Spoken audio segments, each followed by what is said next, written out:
we'll just use this for those people on Zoom. In order for Zoom to hear us, I think. Oh, yeah.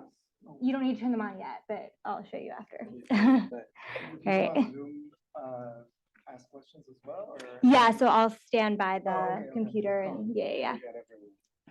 All right, so thanks everyone for being here. We're honored to have you all here tonight for this special program. My name is Melanie Borker. I'm the Tri-State Regional Assistant Director of Alums for Campus Fairness.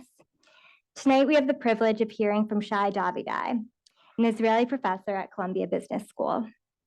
Since October 7th, Shai has tirelessly devoted his time and energy to battling support for terrorism and the rise in anti-Semitism at Columbia University and at colleges across the country. He continues to bravely call out the Columbia administration for failing to enforce its own policies and protect its Jewish and Israeli students and community members. We are so grateful to Shai for coming to speak with us today and for all of the work he does to support Jewish and pro-Israel students and community members.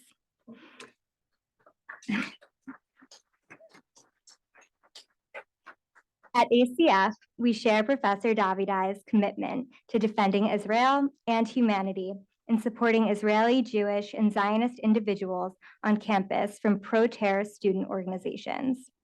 Our mission is to promote dialogue and foster a culture of inclusion and respect on college campuses across the country. Universities must remain pillars of truth with academic freedom, where all students can thrive. We believe that pro-Israel students have the right to express their opinions and beliefs without fear of harassment, bullying, or discrimination. Jews should feel comfortable being a Jewish person on campus. Sadly, over the last decade, but especially after October 7th, we've seen a rise in anti-Semitic and anti-Israel incidents on college campuses, including hate speech, vandalism, and even physical assaults. Mezuzahs have been torn down, swastikas graffitied. Jews have had to hide in locked libraries to avoid angry mobs of students calling for their death. Rape and murder of Israeli civilians has been justified as resistance. Yet somehow, many university administrations seem unwilling or unable to identify, call out, and address the very clear anti-Semitism problem taking over their campuses. ACF is dedicated to combating this trend. ACF is the only organization engaging in educating alumni to counter anti-Semitism and the demonization of Israel on college campuses. We have a unified voice of 53,000 and growing. We put leaders on notice of anti-Semitic incidents and organize rapid responses. ACF has deployed billboards, created petitions, and was featured in multiple news outlets to expose anti-Semitism and the double standards at schools across the nation following the October 7th Hamas terrorist massacre.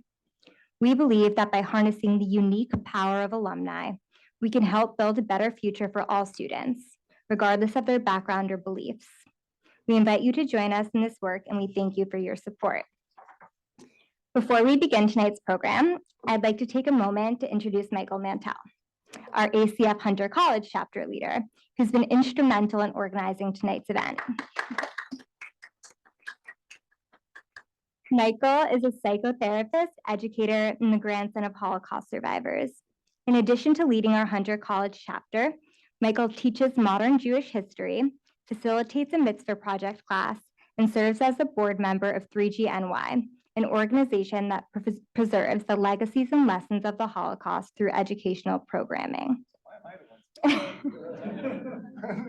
Michael's a strong advocate for our cause, working with New York City College students and alumni to combat anti-Semitism and cultivate Jewish pride on campus.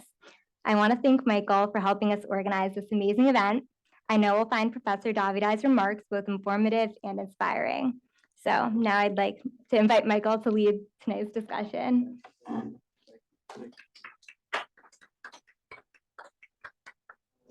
I'm going to read a little. Like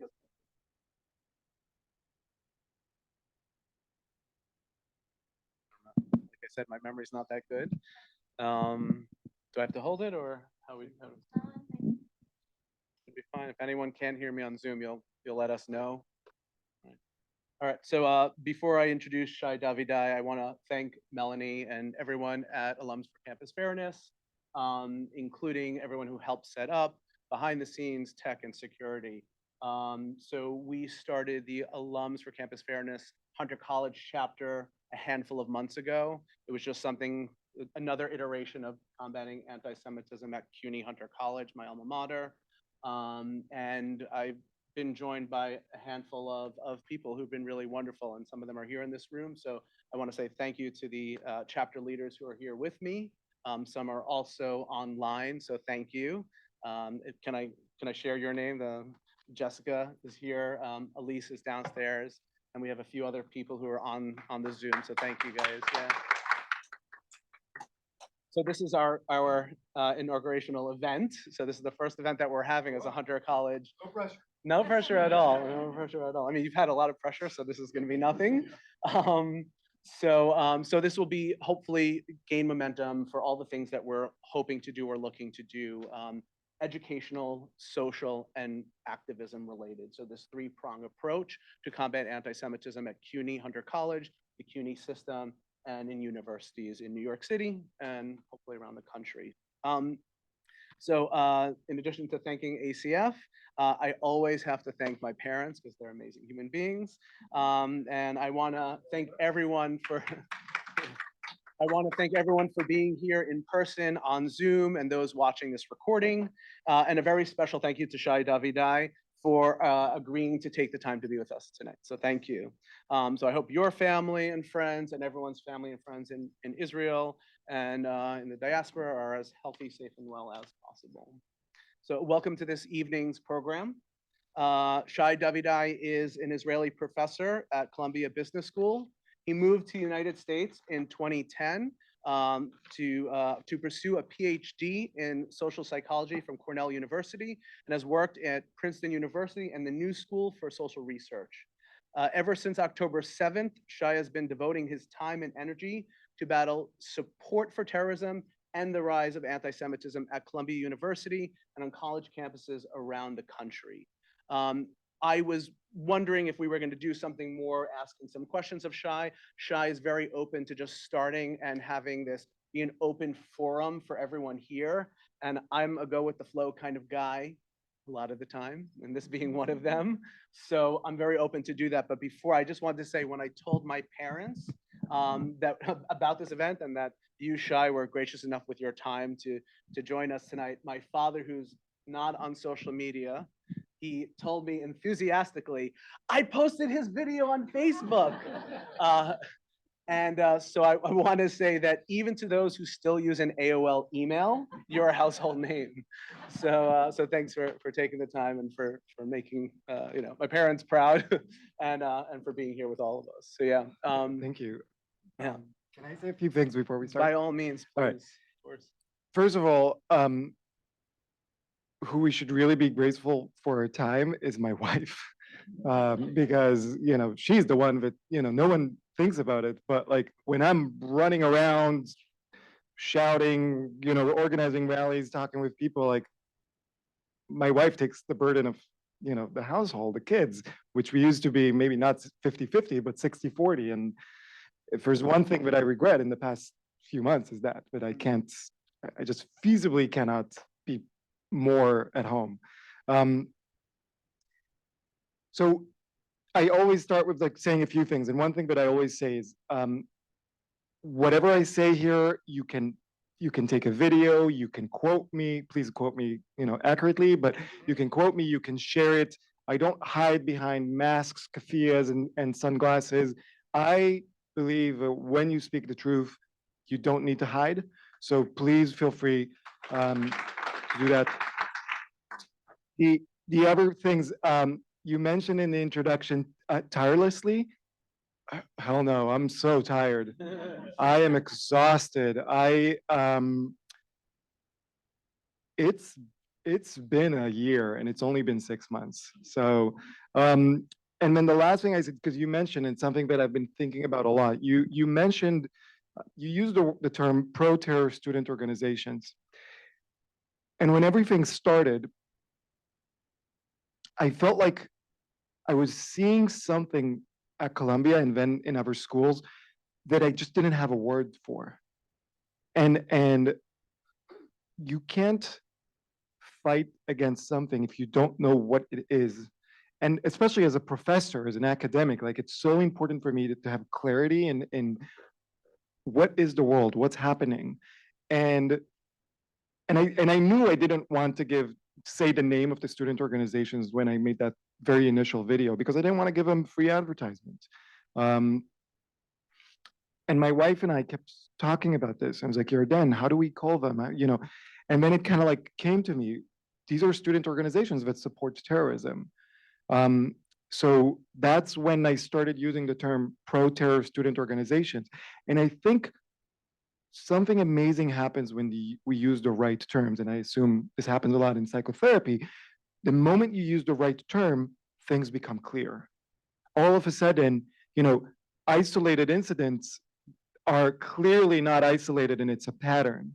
And all of a sudden, a quote unquote innocuous chant becomes clear, the intention becomes clear behind it, and the consequences become clear. So that's why I use so you know what? I'm just grateful for someone else is using that term, and thank you. And yeah, as I said, no question is off the table. Easy questions, difficult questions, like ask me anything. If I don't have an answer, I'll say I don't have an answer.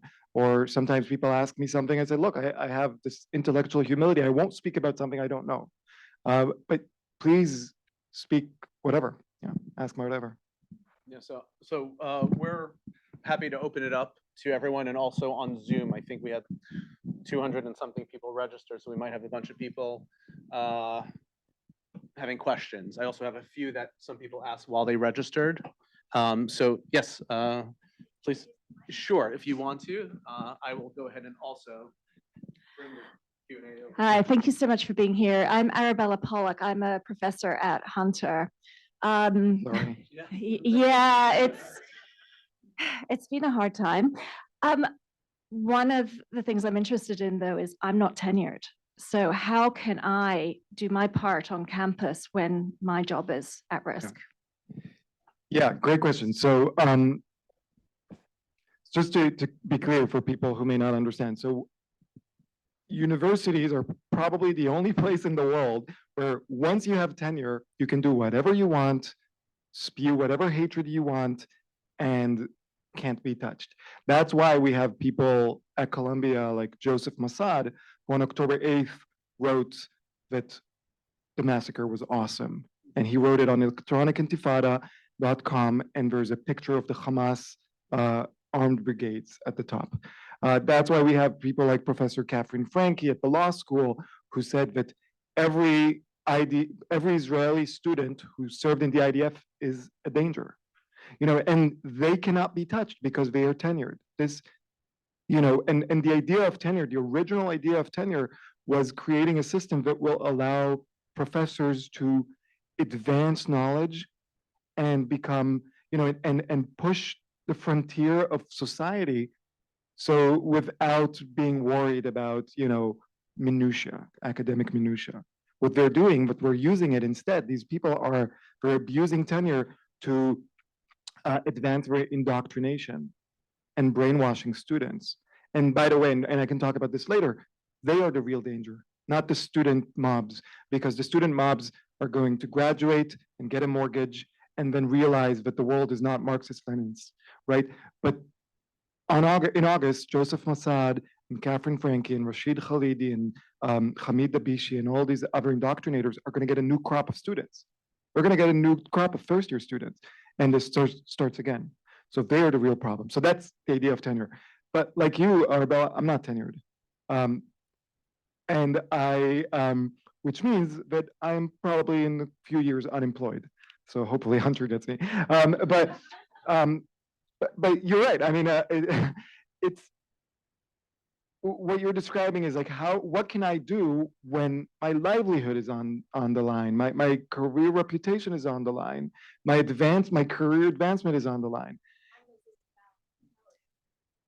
And yes, and there's a power asymmetry where some people can say what they want, but you and I need to think twice and three times about it.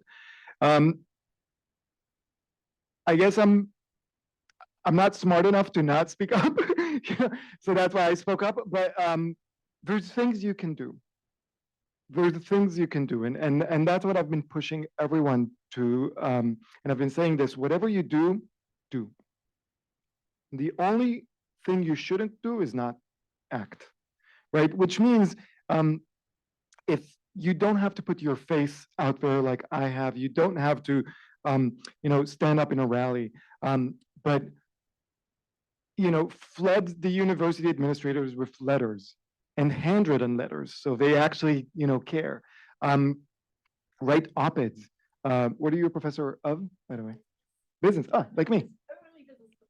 Really? So I'm Columbia's dispensable professor, business professor.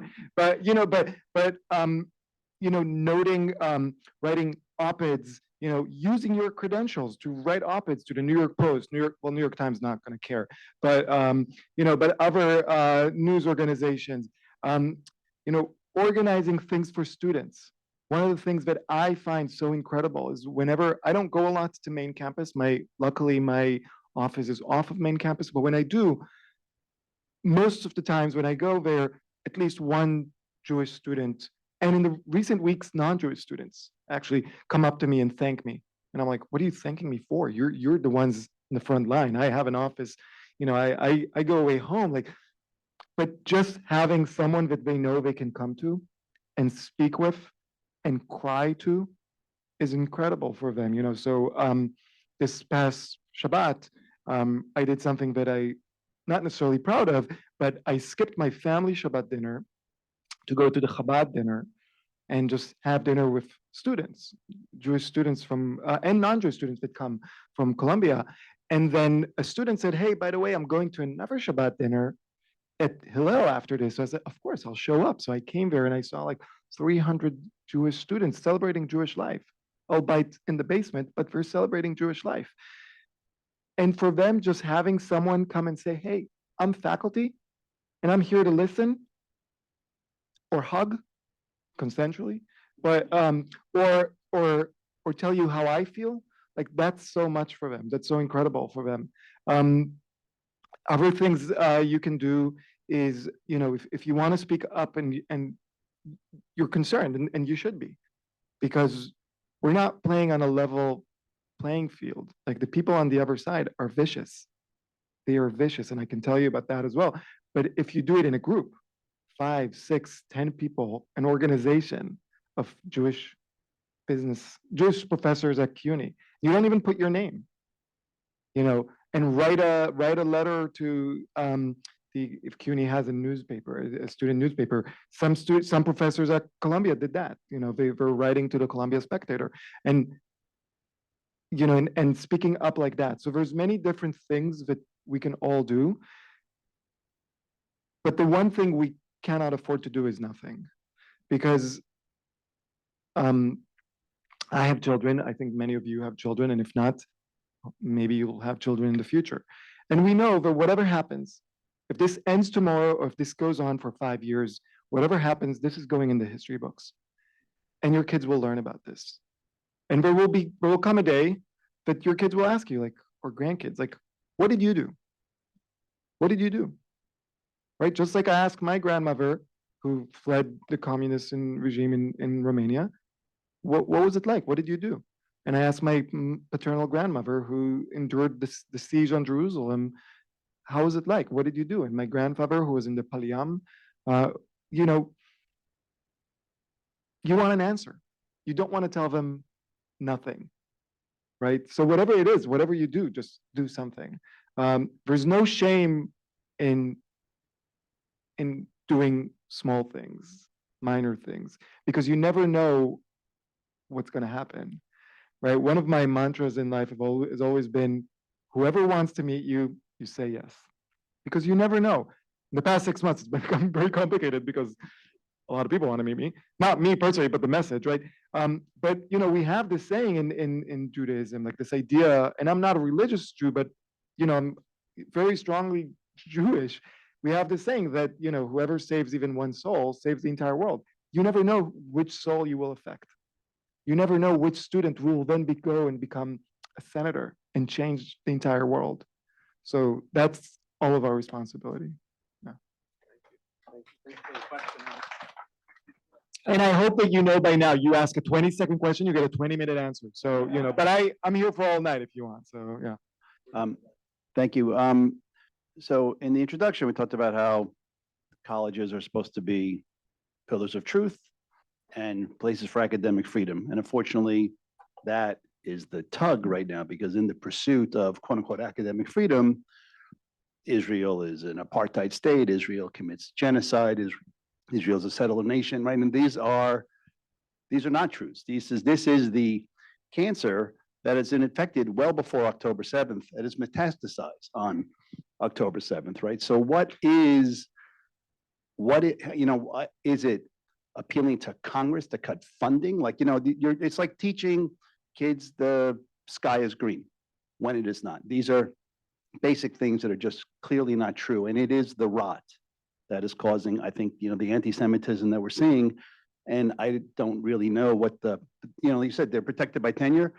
Well, how do we upend it? Because that is the rot, right? And I don't know how to fix it. No, you're absolutely right. So, it's weird because for the past 6 months, I've been leading 3 fights, right? I've been leading a fight as a Jew, right? Because I live here as a Jewish person. I'm raising Jewish kids. My wife is Jewish. I'm also been leading a fight as an Israeli, right? I consider myself a diaspora within a diaspora, right? But I'm also leading a fight as a professor. A lot of the things that are happening offend me, not just as a Jew or Israeli, but as a professor. For me, as someone who's not religious, academic institutions are the most sacred, other than maybe the Supreme Court, the most sacred institutions in the land, because they're supposed to advance the truth, find out the truth through research, and keep the truth going through education. And I don't know exactly what can be done, but I do know that the only way to fight lies is with truth. Because if we try to fight lies from one narrative with lies from another narrative, it's just a race to the bottom, and we actually end up legitimizing their lies. So the only way to fight lies is with the truth, right? Like if you have one wacko saying the sky is green, but then 5 sane, decent individuals know the sky is blue, then a student will develop critical thinking and say, you know what, maybe I shouldn't believe everyone.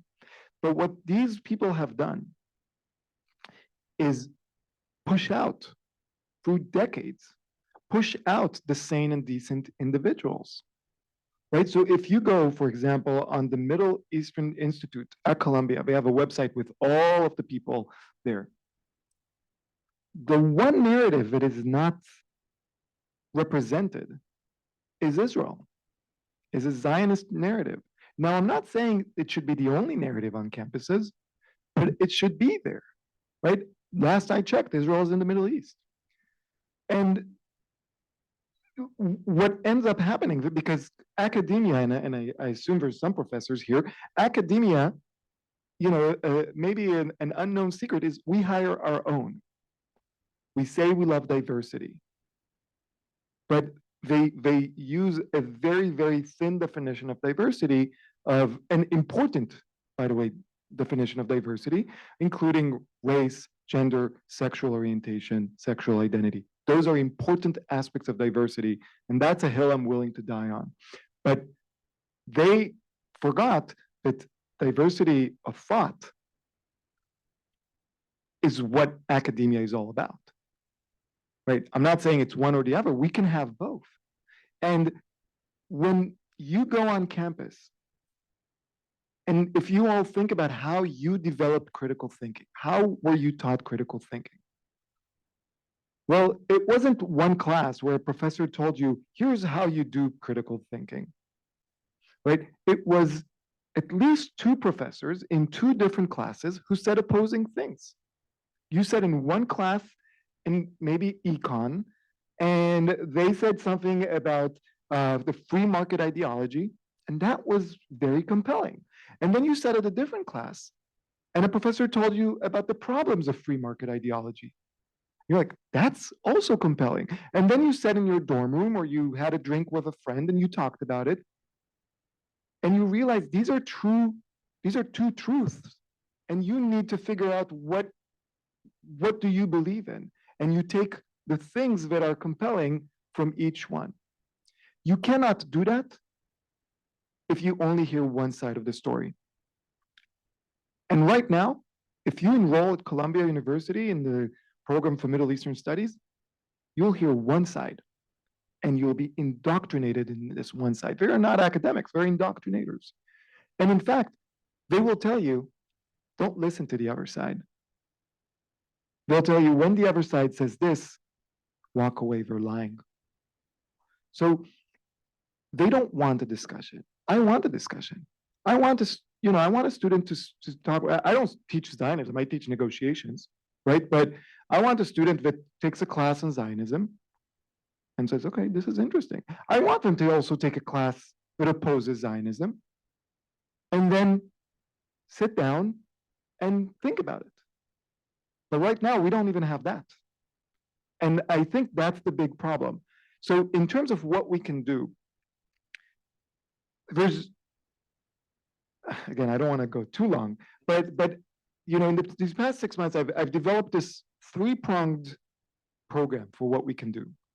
And whatever of these three things that I'll mention, and I'm not saying it's an exhaustive list, maybe there's other things out there and I'm happy to listen to them and maybe incorporate them, but take one of these things and push on that front. You cannot push on all three fronts. One thing, the first pillar, universities have to adopt a definition of what is anti-Semitism. Right now, Columbia University, Hunter, Stanford, Berkeley, all these universities, they don't have a definition of anti-Semitism. Now, you know why? Because once they have a definition, they'll have to deal with it, right? Doctors that don't diagnose a problem, then you don't have cancer because we didn't put you in the MRI machine. But they refuse to adopt a definition of anti-Semitism. You know who has a definition of anti-Semitism? The US government.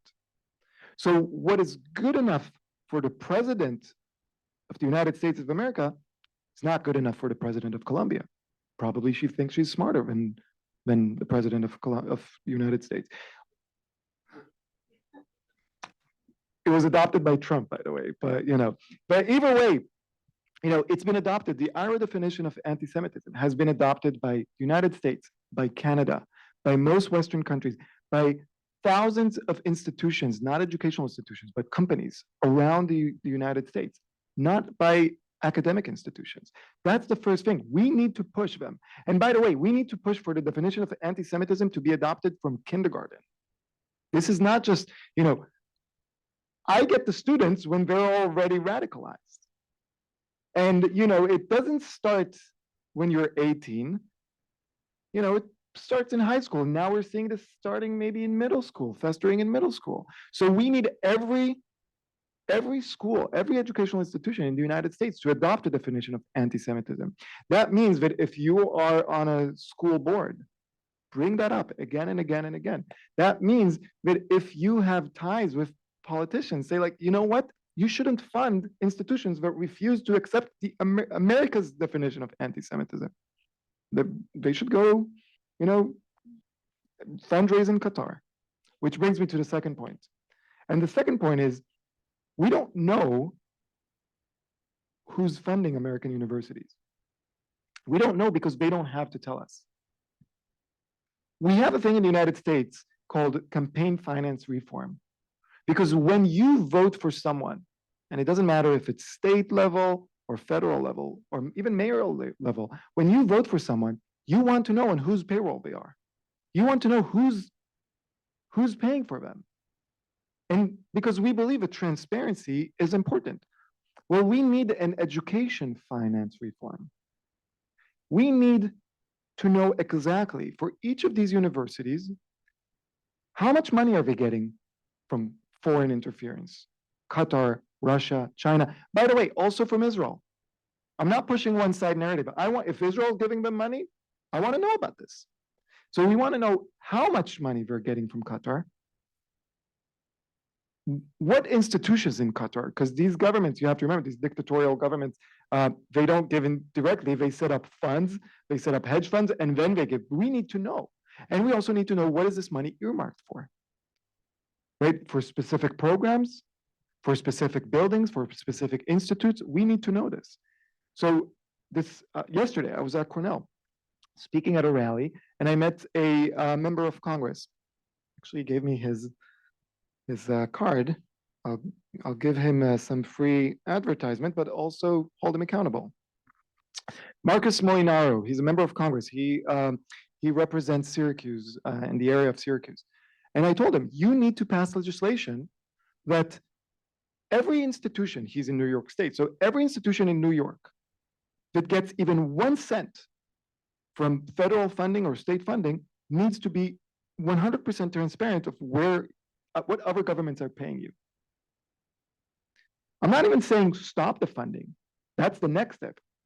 But we need to know about the funding, right? So that's something that, again, we should push for. And that's something that I don't know exactly how we should push for, but this should be, we're in an election year. This should be a talking point. This should be in every debate, Congress, Senate, presidential, every debate. They should talk about, you know, the money that's coming to universities and how do we pass an educational finance reform. And by the way, that should be a bipartisan issue that's like, you know, with sweeping support other than Rashida Tlaib, right? Other than people that are on, you know, maybe are on Hamas's payroll. I don't know. I don't want to say a lie, but maybe, who knows? You know, other than her, everyone will agree. So that's the second pillar. So we need to define anti-Semitism and force all these institutions to accept the definition, the American definition of anti-Semitism. We need transparency in finance. But the third thing is, you know, we can't just play whack-a-mole and fight against. We fight differently. We fight out of love. So we need to encourage and maybe even force these institutions to increase Jewish education. Now, what I mean by Jewish education is not religious Jewish education, but the following. Raise your hand if you know when Black History Month is. What is it? February. Raise your hand if you know when Gay Pride Month is. What is it? Raise your hand if you know when Jewish Heritage Month is. I wish people in the Zoom saw how many. Okay.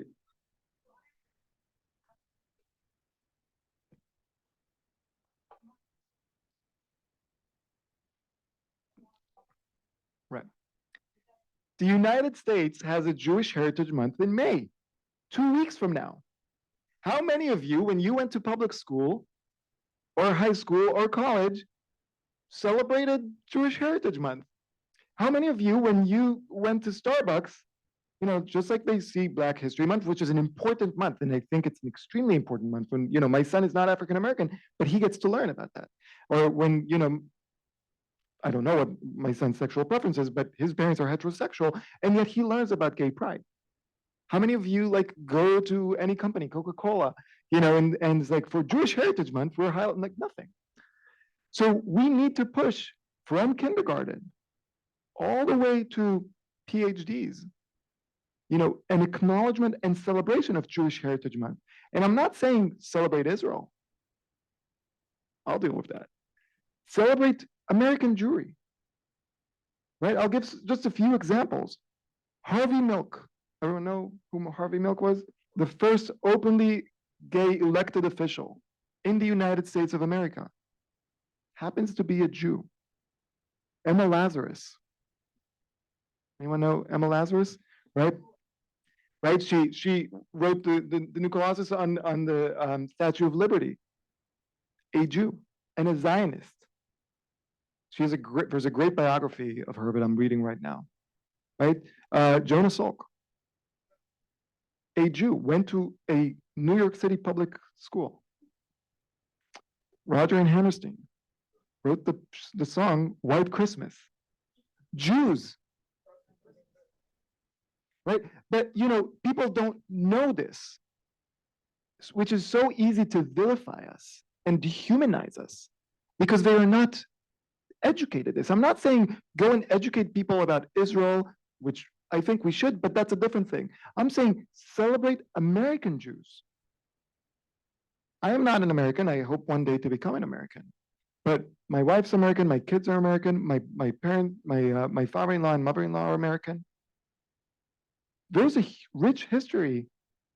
At some point, the Lower East Side was the most concentrated place for Jews of Jews in the world.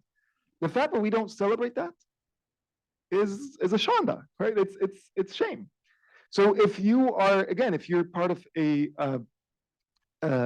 school board, or if you have kids, maybe get on the school board, get them to celebrate Jewish Heritage Month.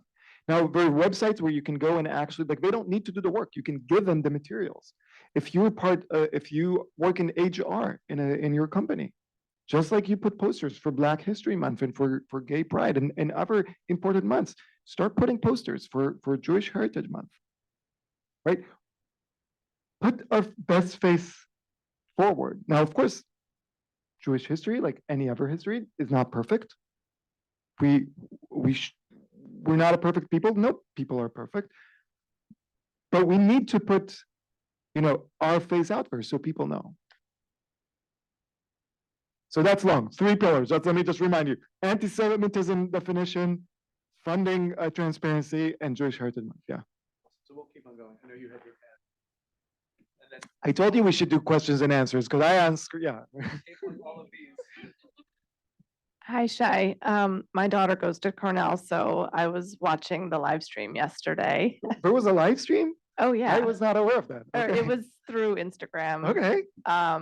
So thank you for speaking to and supporting the Jewish students there. What are you learning as you're going across and speaking on college campuses? What are the ahas for you? Wow. You know what? That's a great question.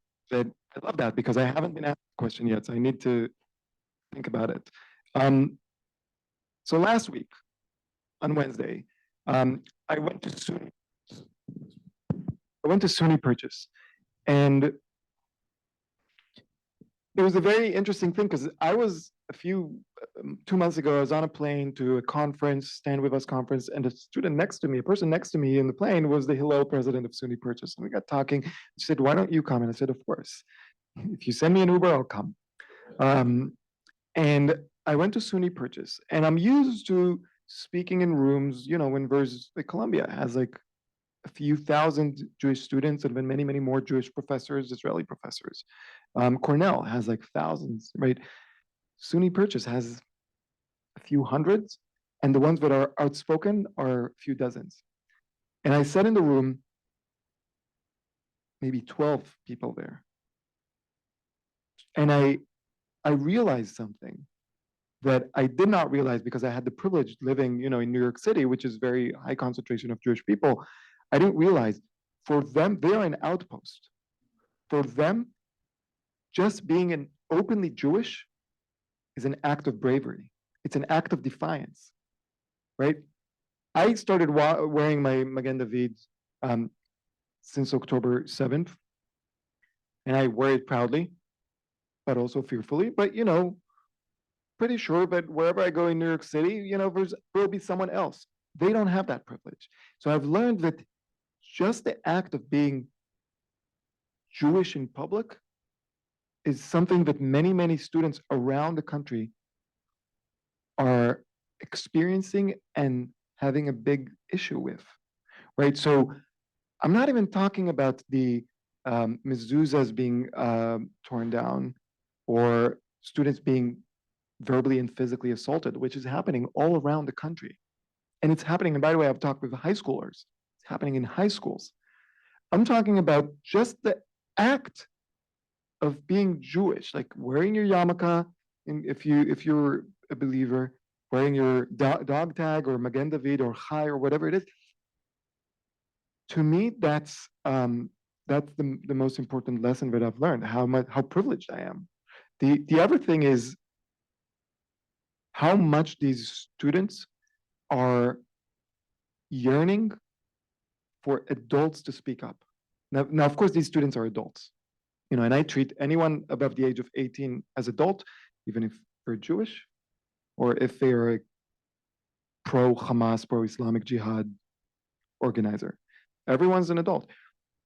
But they look up to us. And they're yearning for more.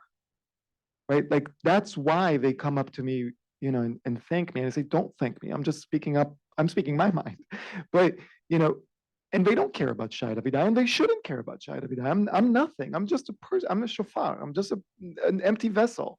But they are thankful for someone in a position of power or authority or just an adult speaking up. And that's why I've been pushing not just students to speak up and take action, but calling out other professors. And not Jewish professors, not just Jewish professors, Israeli professors, non-Jewish professors.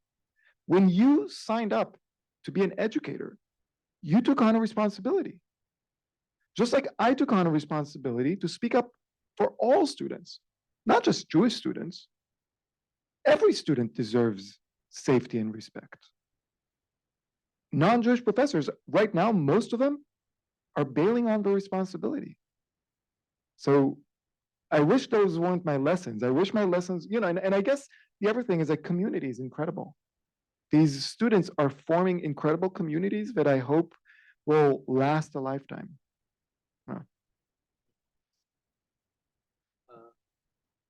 I guess, is this on? Yeah. Since I have the microphone, I guess I can ask a question also. So. Go for it. So you're kind of like what you were asking with your background in social psychology and behavioral scientist.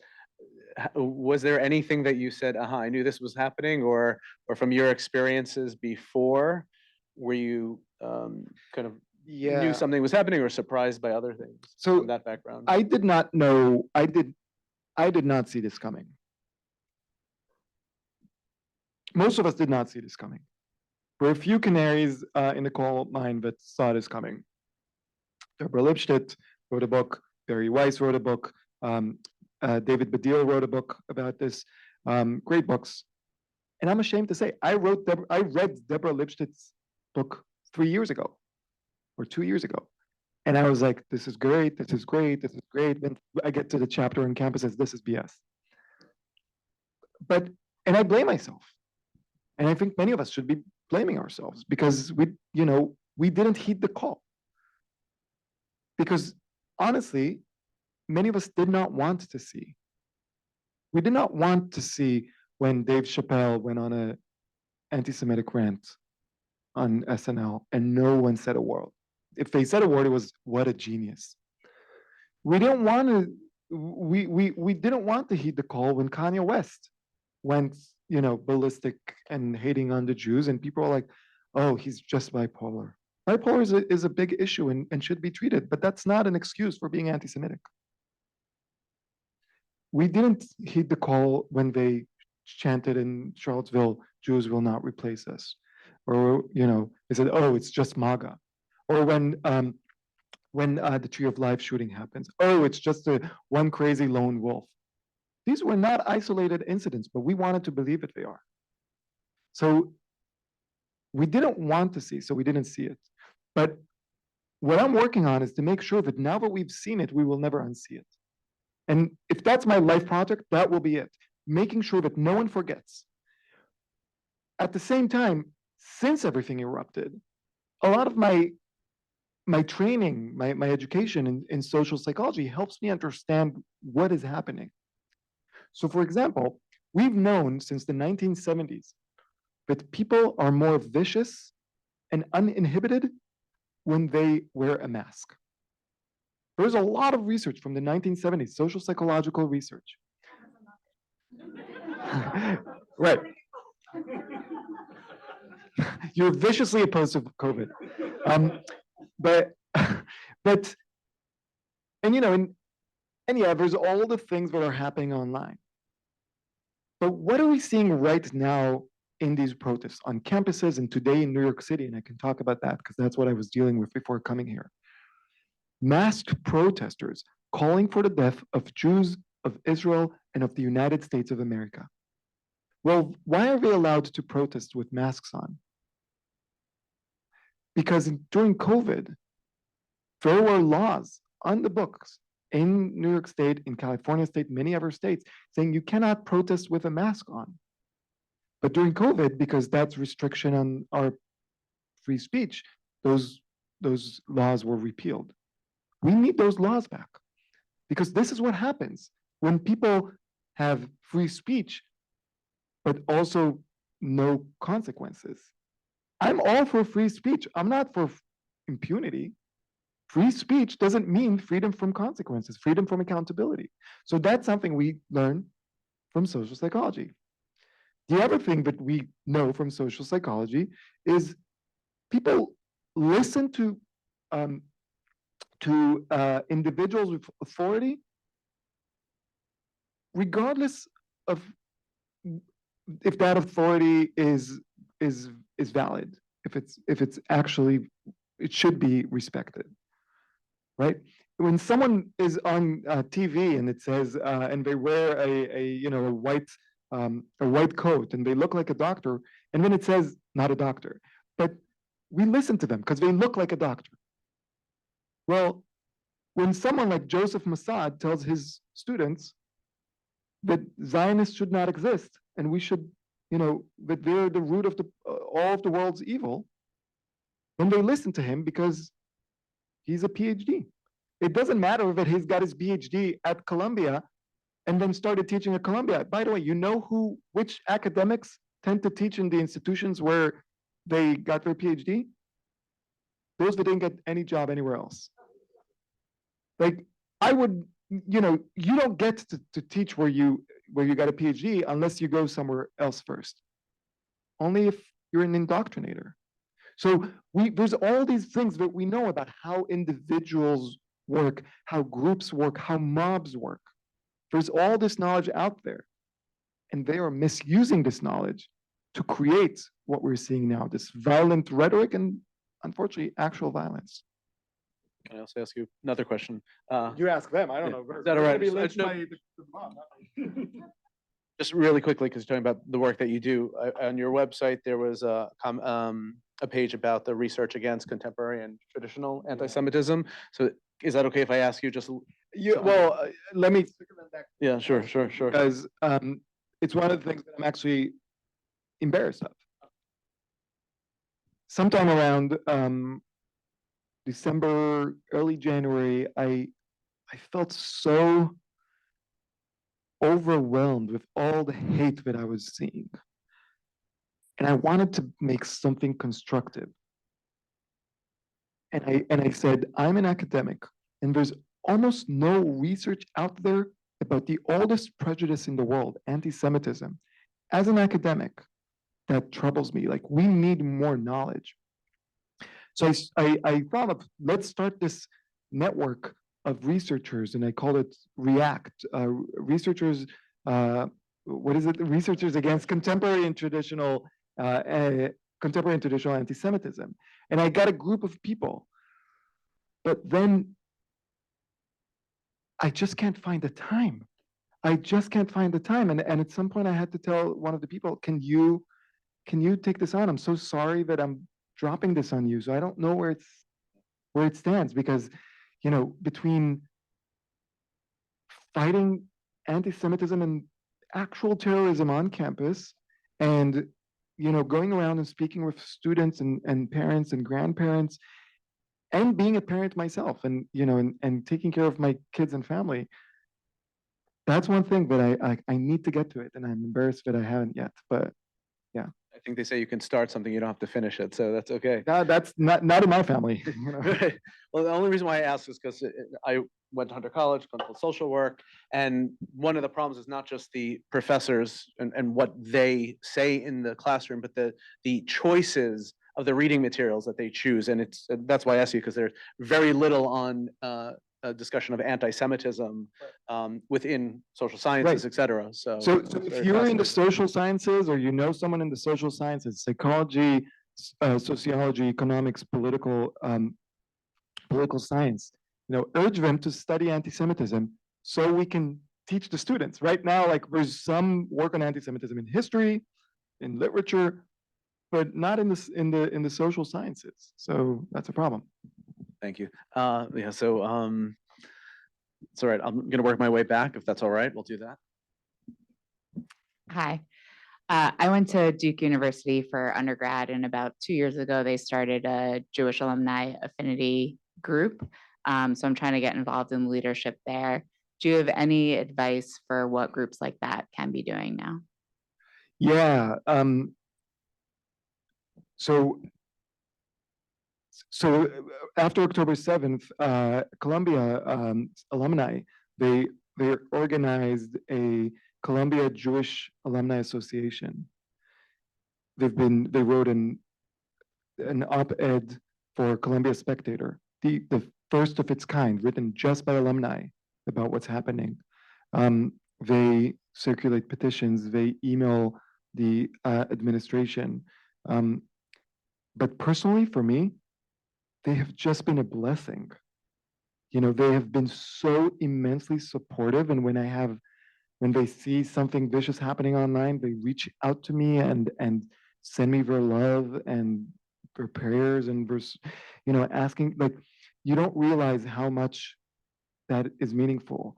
And, I don't know who are the vocal professors on Duke's campus or vocal students, because we have some more vocal students than vocal professors at Columbia, helping them, reaching out to them and saying, what can we do for you? How can we mobilize for you?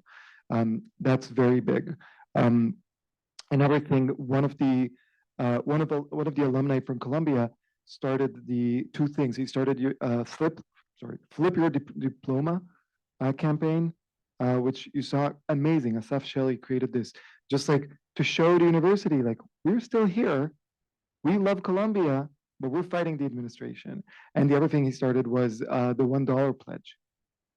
Now I think they should start a $0 pledge, but if one or two of us does something, the university can brush us away.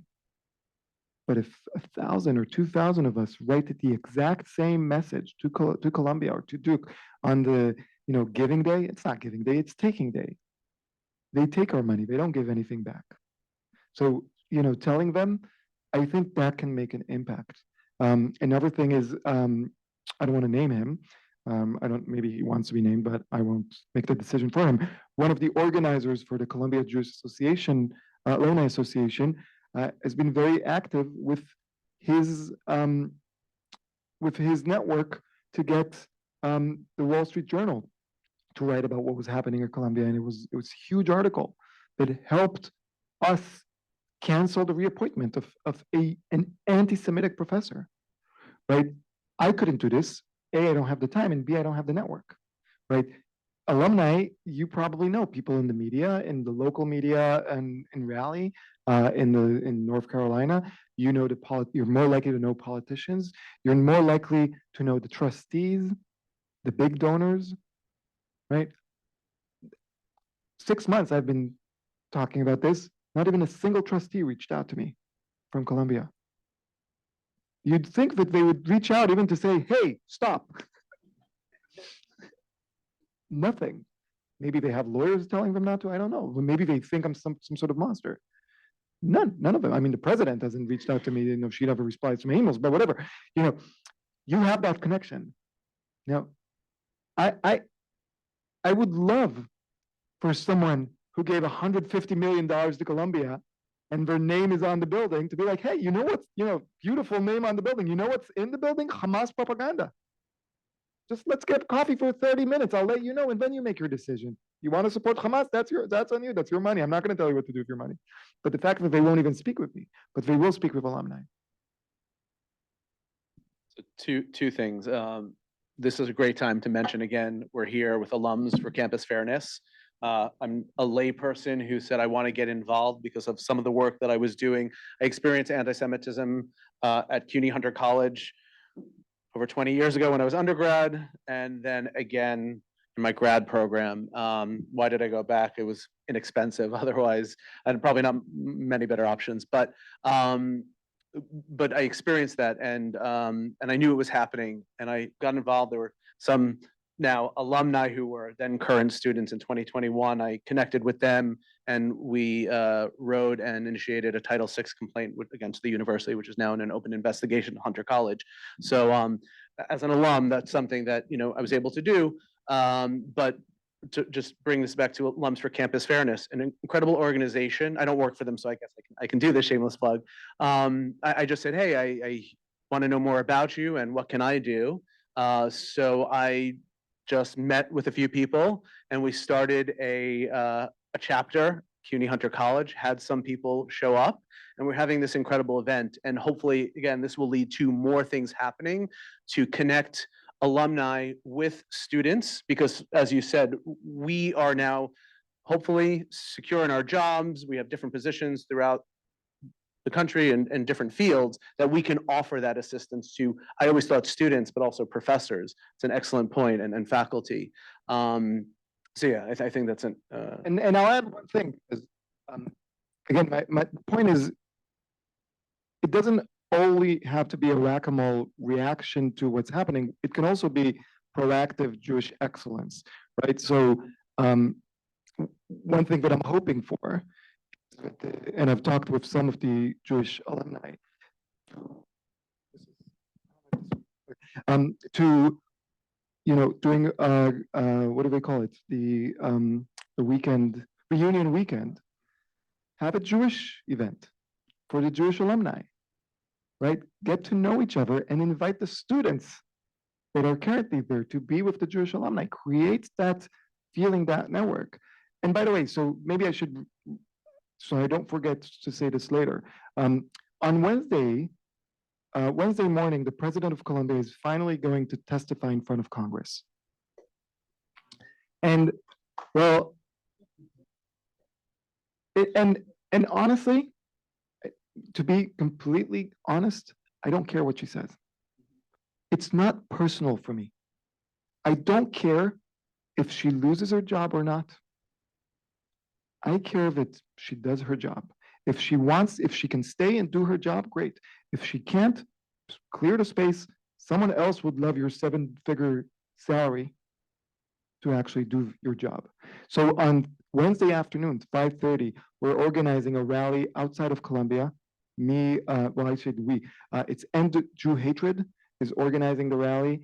And I'm hoping to get as many people out there, not just students or professors, just any Jew that's concerned in the tri-state area. And one of the biggest helpers is the Columbia Alumni Network, because they were so involved. And I was like, I hope as many of them will come and show up and treat it as a reunion.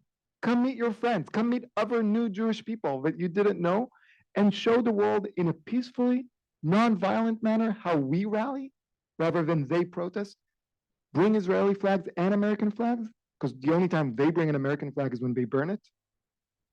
We're going to show that we're going to show our love for the United States, our love for Israel, but our hate for terrorism.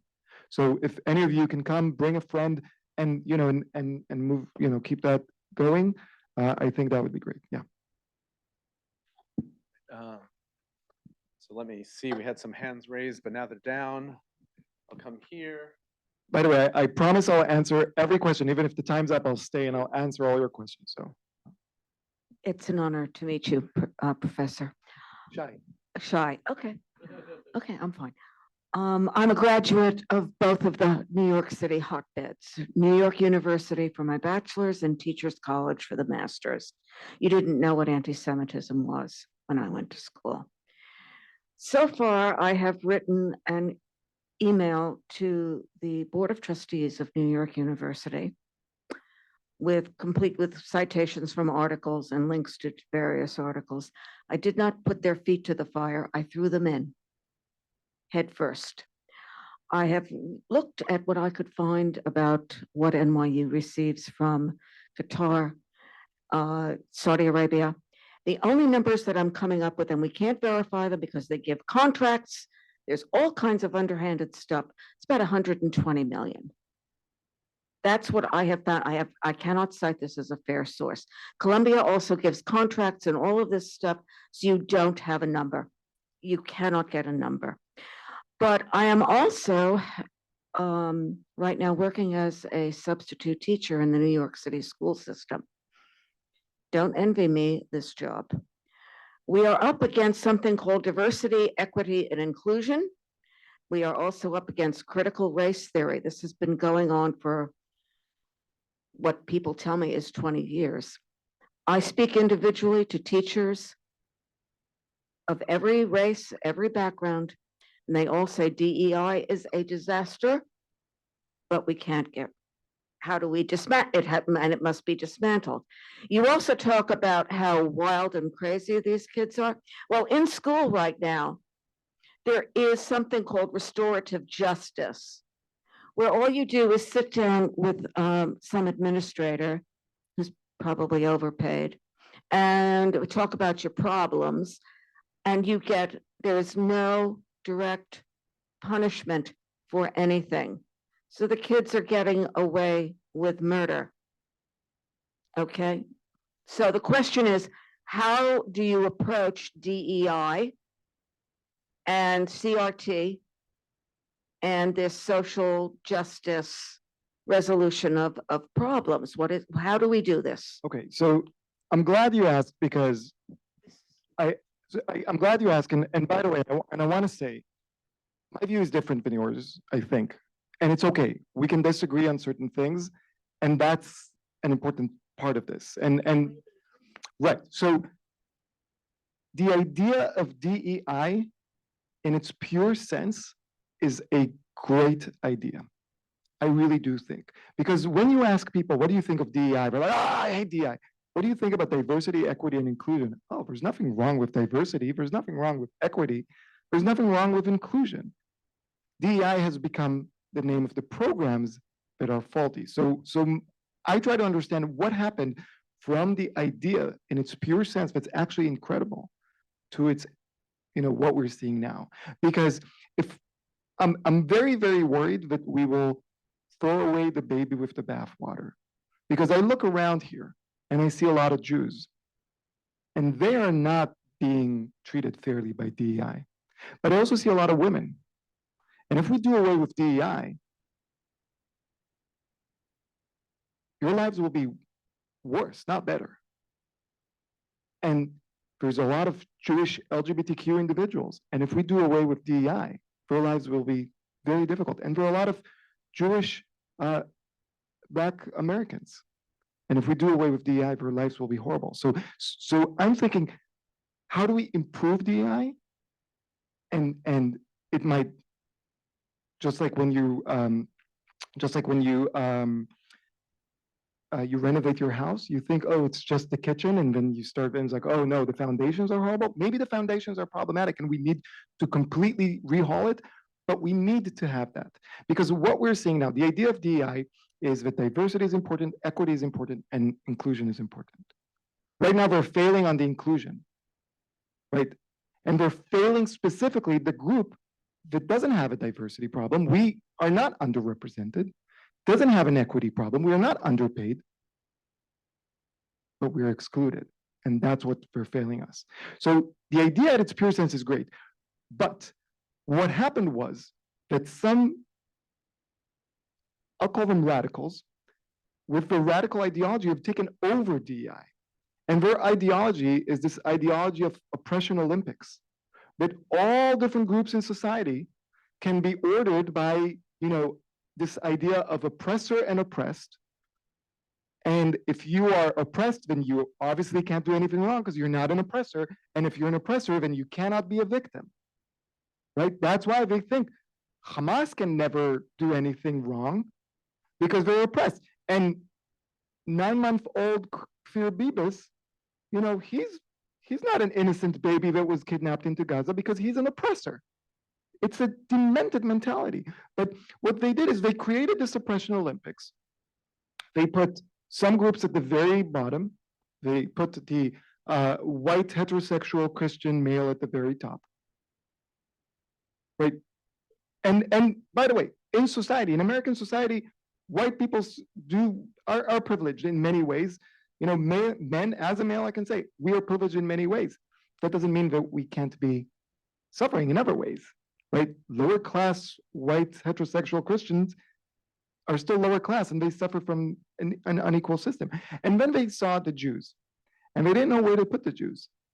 Do we put the Jews at the bottom? Because for 2,500 years we've been persecuted? Nah, it doesn't feel like it. Let's just throw them up at the top. That's why 2 days ago, when I was up in Ithaca, New York, I got in an argument with a used bookstore owner, and he said, "No, you're not Jewish, you're white." I said, "That's tell that to the Nazis." You don't get to erase my identity, but that's what they did. They erased our identity. So I don't think we should do away with DEI. I think we should radically change it so it serves everyone, so it goes back to its original purpose, rather than serve some radical ideologues. And by the way, when you look at who runs DEIs on campus, what are the credentials that you need for such an important issue, where it requires mathematical skills, you need to know statistics, you need to know what's happening on campus. You need to be an accountant to run DEI. Accountants don't run DEI, ideologues run DEI. There's no reason why ideologues should run DEI. I don't know if merit has been thrown out the window, but I will say this. Look at Columbia University, look at NYU University. Those are not our nation's finest. If that's the best that Columbia can do, or if that's the best that NYU can do, then they should turn off the lights, shut the door, and close out the university. There's no way that these mobs are our nation's finest. And maybe we should stop selecting just for social activism, right? Because you have to understand how these universities work. If you're in the admission process at Columbia, you get thousands and thousands of applications. Almost all of them perfect SATs. Almost all of them perfect GPAs. Almost all of them advanced placement courses. So what do you turn to? You turn to their extracurriculars, right? So you look at were they socially active? Well, what does socially active mean? Is it volunteering with in hospitals, like I did when I was in high school? No, that's not what it means. Is it tutoring young kids? No, that's not what it means. Is it helping in a nursing home and in an old age home? No, that's not what it means. Were you politically active when you were in high school? So that's what they're selecting on. This is not a bug. This is a feature. What we're seeing now is a feature of the admission process. These are not our nation's finest. We should change that. There are so many fights we need to fight right now. I can't fight that fight, but some people could maybe.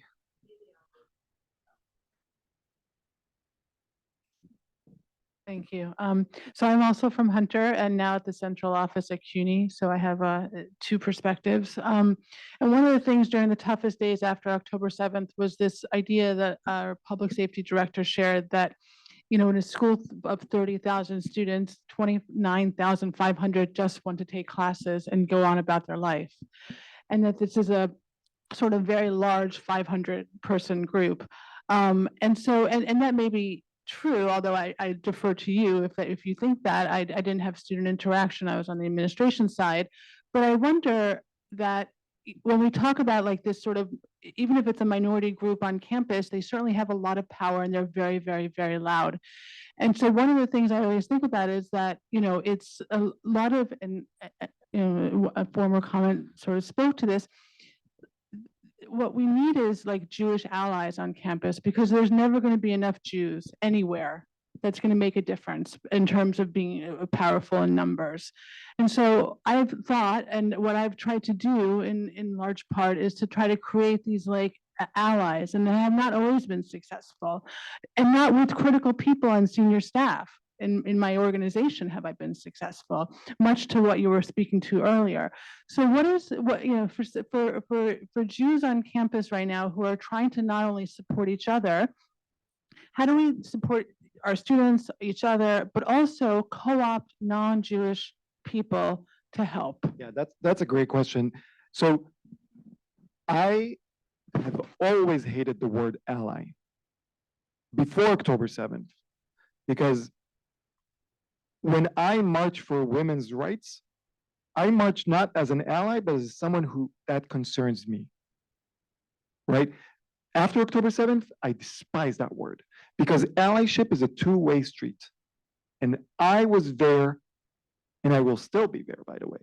But I was there for Black Lives Matter. I will not march with the organization, this anti-Semitic organization again, but I will always believe that Black Lives Matter, and I will stand for that. And I've marched for Stop Asian Hate, and I took my kid, and I will keep taking my kid to Gay Pride, right?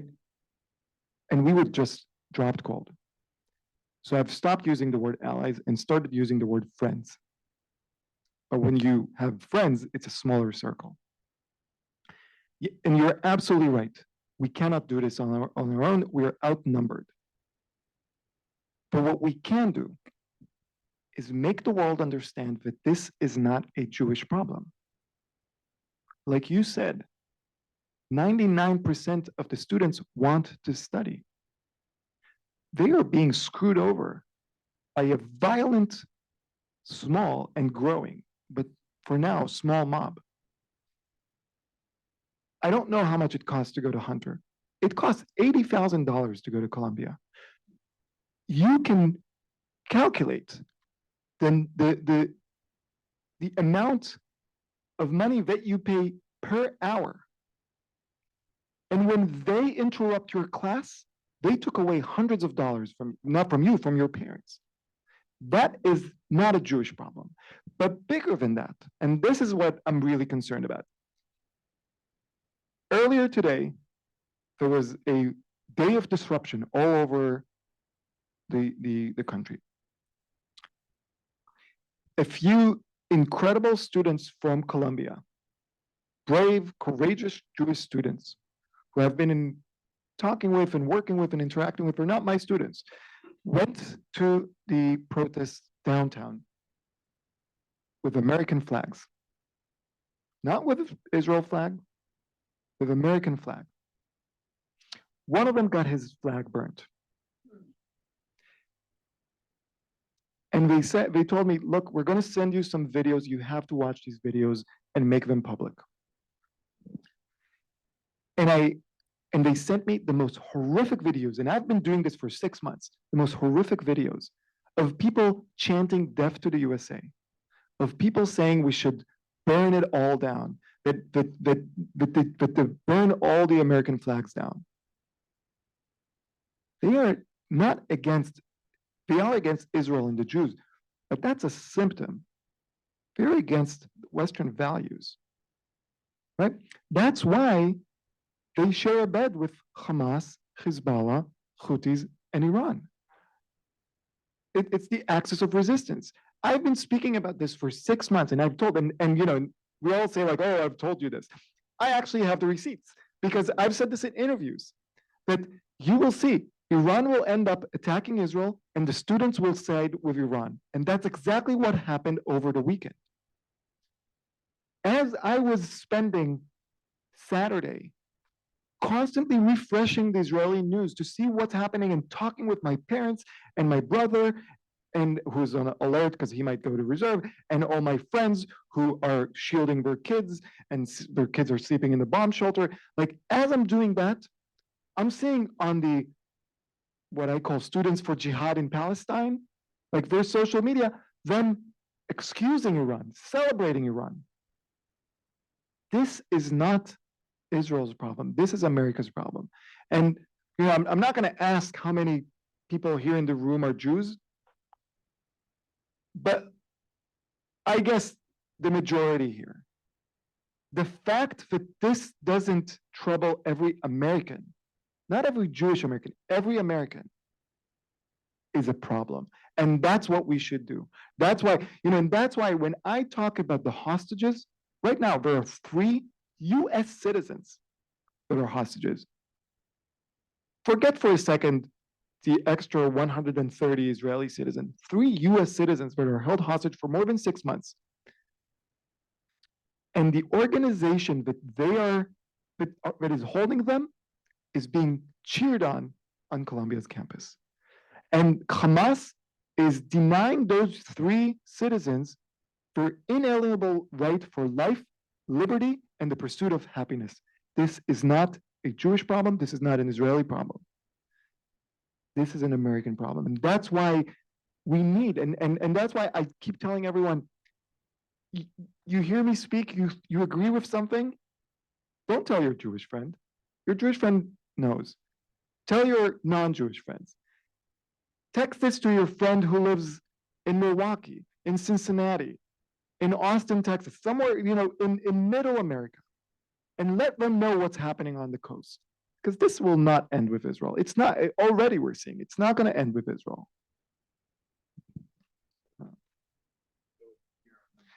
I will not be offended if you have to leave. I completely understand. I like to remind people that what happened in Russia, people in the streets, are shouting to globalize the Intifada, and that was 140 people shot to death by ISIS-K in Russia. That's why I keep telling people, it's a game. You buy on Amazon the cheapest keffiyeh you can find, and you become an activist. For us, it's our lives. This is not a game for us. They do know. They are adults. They do not get to hide behind, oh, I didn't know. They are adults. If I go outside, when someone said all lives matter, if you say it once and someone tells you, well, what people hear is Black Lives Matter, you to say, I'm sorry. You don't get to shout all lives matter twice because that's wrong. And the same thing goes when you scream from the river to the sea, globalize the Intifada, all these chants. You get one pass because you may have not known. 6 months later, you know. And if you don't, that's on you. Quick question. You talked about the power of saying that you're pro-Hamas. So are you, right? The CUNY Union, for example, condemned Israel for massacring Palestinians 2.5 years ago. So they're pro-Hamas. But it's something a little bit more than that. They're not only pro-Hamas, but there's only one, so they're pro-terror, but there's only one group against whom they support terror. So it's against the Jews. So it's not just that they're for terror. They're very selective in their, I don't know if there's a way of catching that in a phrase, but I think there's something beyond. Yeah, that's definitely the case. What they don't realize is, while they are selective, the terrorists that they're cheering on are not selective, right? Like Hamas terrorists, when they marched into Kibbutz Be'eri and indiscriminately shot people, they didn't stop to ask, wait, are you a peace activist? Wait, are you Jewish? Wait, what are your, like they are indiscriminate. That's what they don't understand. Or maybe they do understand, I don't care. Their actions support the terrorists. And that's what we're gonna get to. Hi, my name is Elise. I want to go back to what you said about needing a definition. And in order to be able to fight something, you have to know what you're fighting. I have an issue with the phrase anti-Semitism because I think it's been co-opted. I think it's very vague. It's very uncertain. Anybody, it's just, in some ways, I feel it's meaningless. So I would say, when I talk about the issue, I call it Jew hatred, and that's clear. So I would wonder whether this whole idea, and I know the IRA definition is really important. However, when we talk about it in our daily lives, the reality is it's Jew hatred. That's what it is, not anti-Semitism, which can be watered down and misconstrued. Yeah. That's all. Yeah, Thank you. you're right. So just, 2-second history of anti-Semitism. It used to be called Jew hatred, right? Then a German journalist who said, one second. Someone really wants to talk with you. Come on, oh, maybe it's an alarm, yeah. help her with her cane. So the term Jew hatred used to be the term. Like the term anti-Semitism is a new term from the 19th century by a German journalist who said, "Oh, we are too educated to hate." You know, this person created the term anti-Semitism to make it seem more clean and empirical. And by the way, at Columbia, some students, professors, and alumni created a group called Documenting Jew Hatred on Campus. You can follow it on social media. They're documenting, it's incredible. 6 months of every incident, and all of this has been sent to Congress, so they know, and to the lawsuits that are happening right now. The reason why using the word Jew hatred is not gonna help us is because they're gonna say, "Oh, I don't hate Jews, I just hate Zionists." That's what they'll say. And why the definition of IRA is so important is because it's so specific. And it says, here are all the definitions of Jew hatred, right? And also the Jewish homeland. Now you can criticize Israel's government. You can criticize its policies. God knows I did. I do. And we can get into this. I took a punch to the face from a cop in Israel for protesting the government. You can criticize the government, but still love the country, or at least not criticize its existence. The moment you pass towards Israel is bad to Israel shouldn't exist, that's when you're anti-Semitic. Call it Jew hatred, call it bigotry, whatever it is. I don't care what the name is.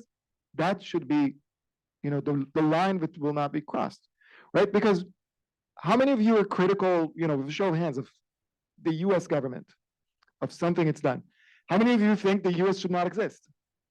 Exactly. You can criticize a government. You can criticize, well, if you're in a democracy, not if you're in Qatar or in Gaza. You can criticize a government. You can criticize its policies. You can criticize its army, its military. You do not say that it doesn't have a right to exist, because now you're denying Jewish safety. I just want to add one thing about the anti-Semitism, the history of anti-Semitism, just because I love this stuff. So it was unfashionable to hate Jews because of their religion all of a sudden. And that is when anti-Semitismus came about in 1879, and there was a group, the League of Anti-Semites. It wasn't hidden. People were joining it, and very proud anti-Semites. And it reminds me very much today, people proud anti-Zionists. So it's just another iteration. Right, and the interesting thing about anti-Zionists, they use Zionist as a derogatory term. It's the only derogatory term that I know of that the group that it's being thrown at is like, yeah, I'm a Zionist. Like and I won't let you take the word for me. I'm a Zionist. I'm a proud Zionist. Like maybe you don't understand what Zionism is, and I can help you understand it, but you don't get to use that as a derogatory term. The Z word.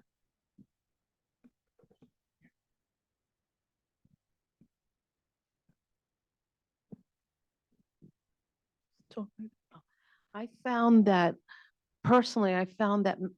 more non-Jews understand better than the Jews.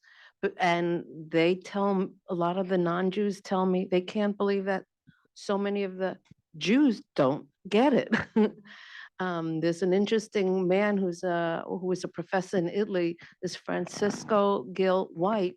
He became obsessed with anti-Semitism because he said it's such a unique hatred that expands beyond Jews and engulfs basically all of humanity. And when people ask him, why are you so obsessed, Jews? He says, because it's selfish on my part. I become involved in it, even though I don't want to, because it takes us all in. It's such a unique type of hatred. And people like him, I found that so many people who are not Jewish actually recognize the dangers more than the Jew. They are constantly making excuses, justifications, all kinds of excuses. Look. But I also found too, if you don't mind me just saying that, I found that that side, the pro-Palestine, have just Pro-Hamas. changed. I am pro-Palestine, so they're pro-Hamas. Okay, but in the way that they have changed the entire history of Israel. That's why they say it's not anti-Semitic to say that they can't have this country because you stole it from these other people. You took their land, you created it's a whole thing. So when you get to the root of it and you see where they're coming from, the whole history and facts have been changed to suit something else. And it's impossible when you try to present everything differently. They can't get it. Yeah, I do want to say something about first point you made about Jews not getting it. I don't blame any Jew for not getting it. Because you could speak more to this. We have defense mechanisms. If you wake up in the morning like I do, thinking, oh my God, this will never end. How are you supposed to keep going? Some mornings, and people ask me, like, how do you keep going? I was like, well, I have kids. That's the only reason I keep going. If I didn't have kids, I'd just curl up in a ball for 6 months. It's so hard being a Jew. So while I talk with people and I try to get them to understand, and for years, and this is something that's especially unique for American Jewry, for years, American Jews have been told it's going to be okay, just keep your head down. You can't blame someone who for years has been told, for generations have been told it's going to be okay, keep your head down, all of a sudden to say, now is the time. So part of my job is to go and tell people, it's not going to be okay unless we make it okay. This time it's different, right? And part of the reason I think that I've been so vocal is because I did not grow up with anti-Semitism. If I had grown up with anti-Semitism, like many American Jews that I'm meeting now, but it's small, it's gradual. You're fourth grader and someone says something about you and you go to your mom and dad and they tell you, oh, they're stupid. And then in high school and it's slow. So you grow a shield, you grow the defense mechanism. I feel like I've been thrown into this with no defense mechanism, and that's why I'm reacting the way I do. Now, and I've said this before, and I'll go on the record again. I hope I'm wrong. I hope that history, tells my story, Shai Davidai, as the fool on the hill, the boy that cried wolf. I hope I'm wrong, but there's a small chance that I'm absolutely right. And if I'm right, we know exactly where that train is going. So that's why I'm talking. Now, we can talk about the anti-Zionist Jews, the Jonathan navel glazing, Jews, but that's a different story. Most Jews that are right now in denial, well, we're in denial when there's a risk, right? That's when you deny things. We promised her, yes, Jessica, yeah. Hi, I'm also a CUNY alum. Thanks to Michael. I did file a Title VI lawsuit against Hunter. What was it? Yeah, 2 years ago, 2.5 years ago. Just hold it closer. Yeah. Oh, what do you think the opportunity is for some on-campus, actually intellectually honest debates or dishonest? Is there an opportunity? Well, if you ask me, there's a lot of opportunity. The problem is that the other side is not willing, right? So Columbia had several. There was the dean of the School of International and Public Affairs is an Israeli woman. She brought the dean of the public school, Princeton, who's a Palestinian woman, for a conversation. One group, boycotted it. Students for Jihad in Palestine, but not enough that they boycotted it. They were actually demonstrating and protesting it. We had another event. I didn't organize it, but with former Secretary of State Hillary Clinton, an event called "The Use of Sexual Violence in Intractable Conflict: Ukraine, Sudan, Rwanda, Israel." They picketed it, they protested it, they shouted Hillary Clinton down. They are not interested in conversation. I'll tell you more. If you look at the handbook of Students for Jihad in Palestine, Students for Justice in Palestine, you'll see the term anti-normalization. The term anti-normalization means that you cannot speak with a Zionist. Because if you do, you normalize their existence. You do not interview with Israeli newspapers. Because if you do, you normalize Israel's existence. So they've created an intellectual, it's not intellectual, but they've created a framework for hate that is siloed from the world because they refuse to converse. They see conversation and discussion as a negative thing.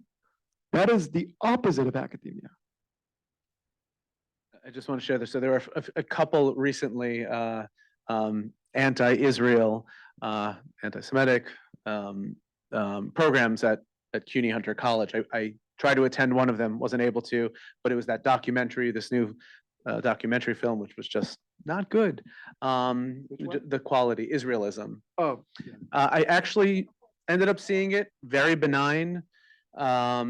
And then there was just something recently with CUNY Hunter College, Women's and Gender Studies Department, and they invited this woman who they even said was the brains behind the BDS movement, Omar Barghouti's. You don't need a lot of brain, but yeah.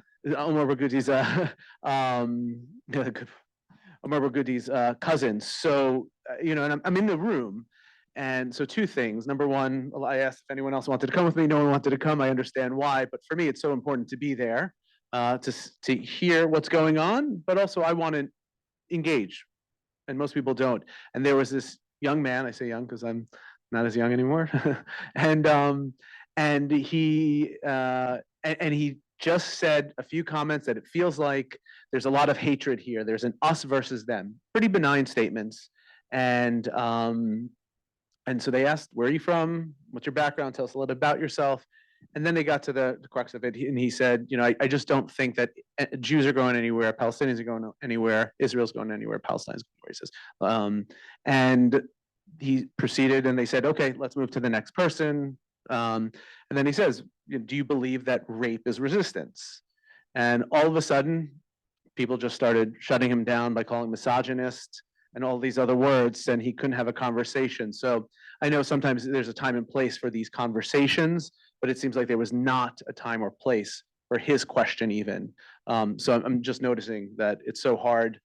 But the thing that I wanted to ask you is this idea of freedom of speech, free speech on college campuses in general. And I think if I been following you a little while now. You weren't an expert before, but you had to learn a little bit more about this. Any information you can share with us about these programs? Because personally, I also don't like to silence them, but I try to find a healthy balance of how do we combat the lies, but just out of curiosity, your understanding of. Yeah, so first of all, and I have to say this, I am not the expert of free speech. I am not the person you should listen to. I'm a person you should listen to, but not. There's many, many different angles to what we're talking about right now.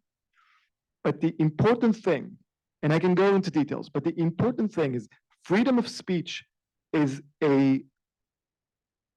one of the pillars of American society. But so is freedom of religion. And so is civil rights and equality.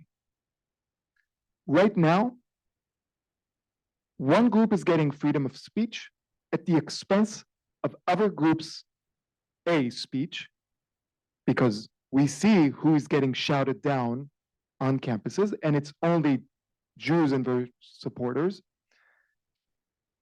B, freedom of religion, because I just came back from Cornell, where students told me that they had to cancel a few prayers in their Jewish Center for Jewish Living because out of fear.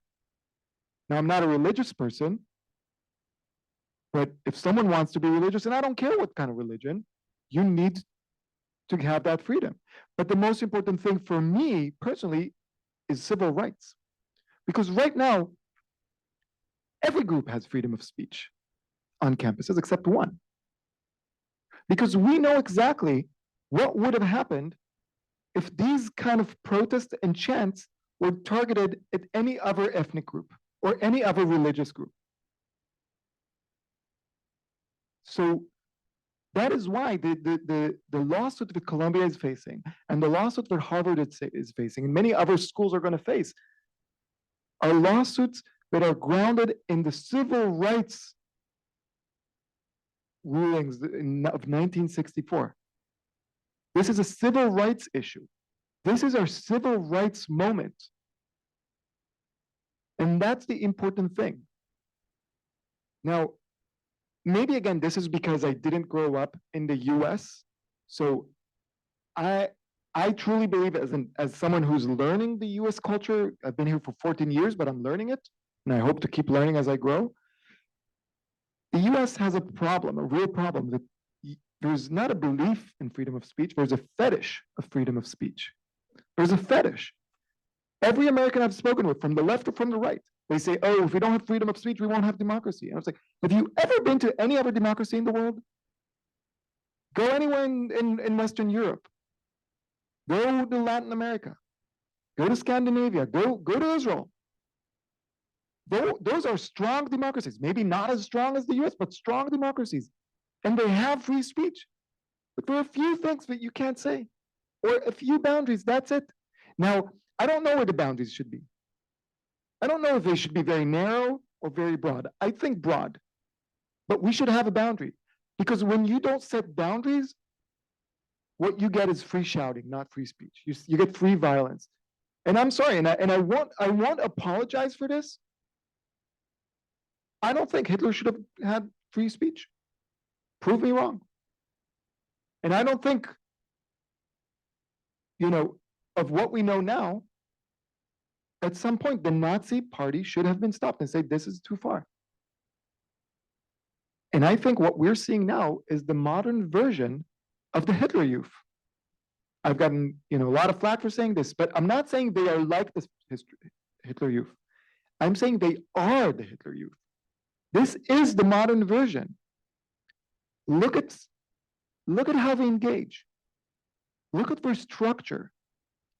Look at the fact that when you go to protest, they have security marshals that are marked with armbands. You know who else had security marshals? The Nazis. They were called the brown shirts. The brown shirts started as a security force for the protests. Now, I'm not saying that these security marshals will end up doing that, but I'm not taking the risk. I think some people, please feel free to leave. I'm not offended at all. Like, I know. So let's do one question and yeah.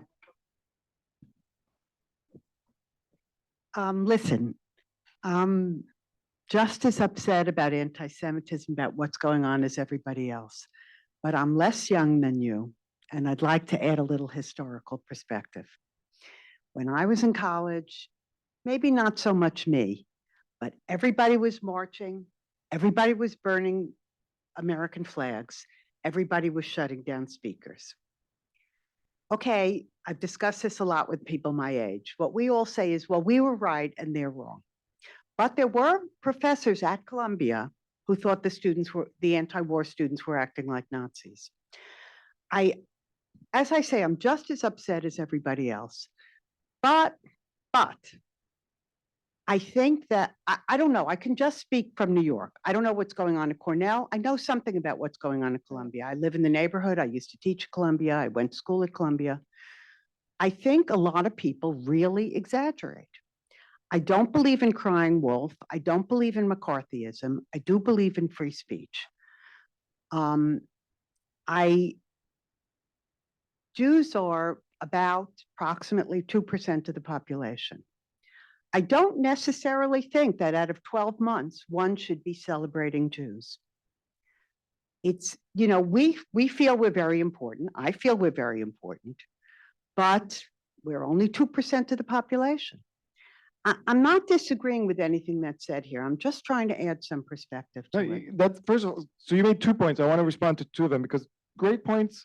I like the disagreement. One thing, the Vietnam protests were anti-war, not Kong. Wait. Can you? Did you see the Viet Cong flag flying from alma mater at Okay, Columbia? Did you hear people shouting, "Oh, Ho Chi Minh, the Viet Cong are going to win"? You weren't there. I was. Can we, like, I respected your question, so can you respect my answer? Okay, but you're saying Okay. something that. So I'll give you a chance. I'll give you a chance. That's exactly the conversation we need to be having rather than shouting out someone else. That's exactly what I'm saying. That's the point that I was making for the entire last hour. Now, I promise that I will give you as much time as you want to have this conversation because it's an important conversation. And if there were some movement, the national movement was anti-war for peace. That was the entire.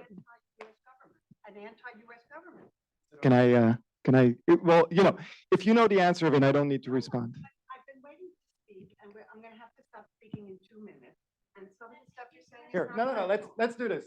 You want to speak? Let's speak. Okay. I won't respond. You can Some of the respond. stuff you're saying, no, wanna respond? no, I don't want to. Some of the stuff you're saying is just, I'm sorry to say, not factual. It wasn't, the students, the anti-war students, in large part, were anti-American, burning American flags, burning their draft cards, feeling that America was evil. I think young people tend to be radical, and young people are ignorant.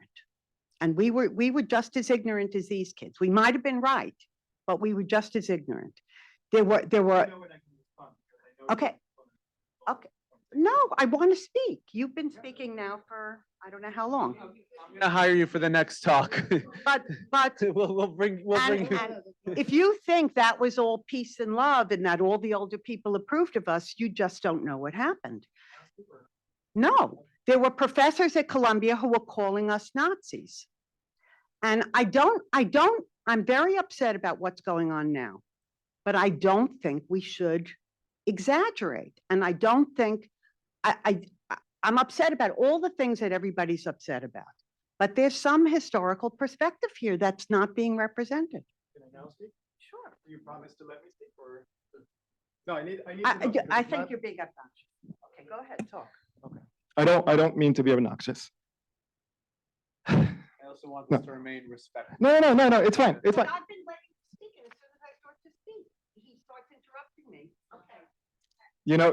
So please let me. So one of the things that I love about the modern age and the internet is that everything is recorded.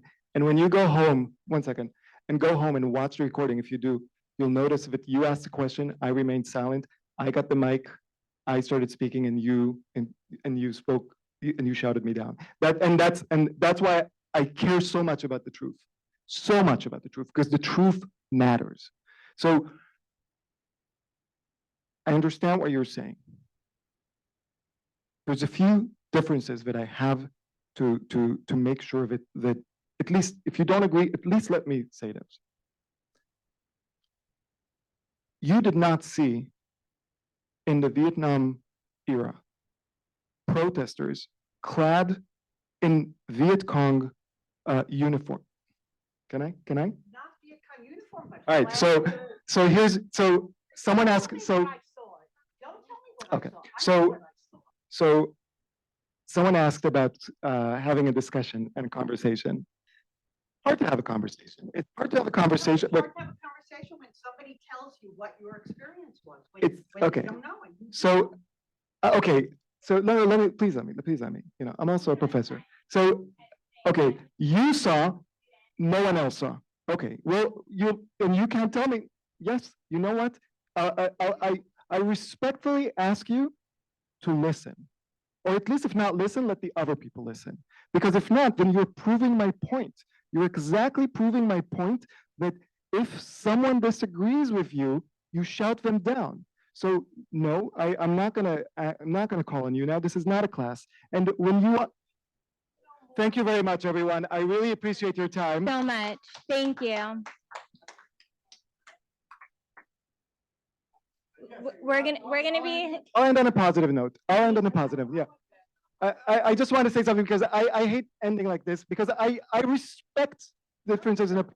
Tell me what happened when you weren't there and I was, and you're the people saying. You know what? You know what? And you're telling me what's happening on campus when you're not there and I am. So please keep your mouth shut for 2 seconds. Thank you, everyone. thank you I so truly much. believe that days like these, evenings like these, when we meet together and we disagree on some stuff, that's important. That's exactly what we should be doing. And I want you to end this. I've been looking. Very positive, I promise. So it's not a question. I just wanted to say thank you very much for what you're doing. I've been following you since the night you posted the video. And it's thanks to you that I decided to file a lawsuit against the state of New York and against the Department of Education. And I'm in the process, and it's really, really thanks to you because, and now being on the other side, I know how difficult it is and how much you're probably exposed to all the hatred. And it's really not an easy role to take on yourself, but thank you for encouraging everyone to do so. And you are making a huge difference. Yes. I do also want to just say thank you to Shai for being here. Amazing. From the very moment that we connected, you were so generous and thoughtful in everything. So I really, just for that, for the sake of that, just being a human was beautiful. So thank you. Thank you for everyone for being here, taking the time to be here.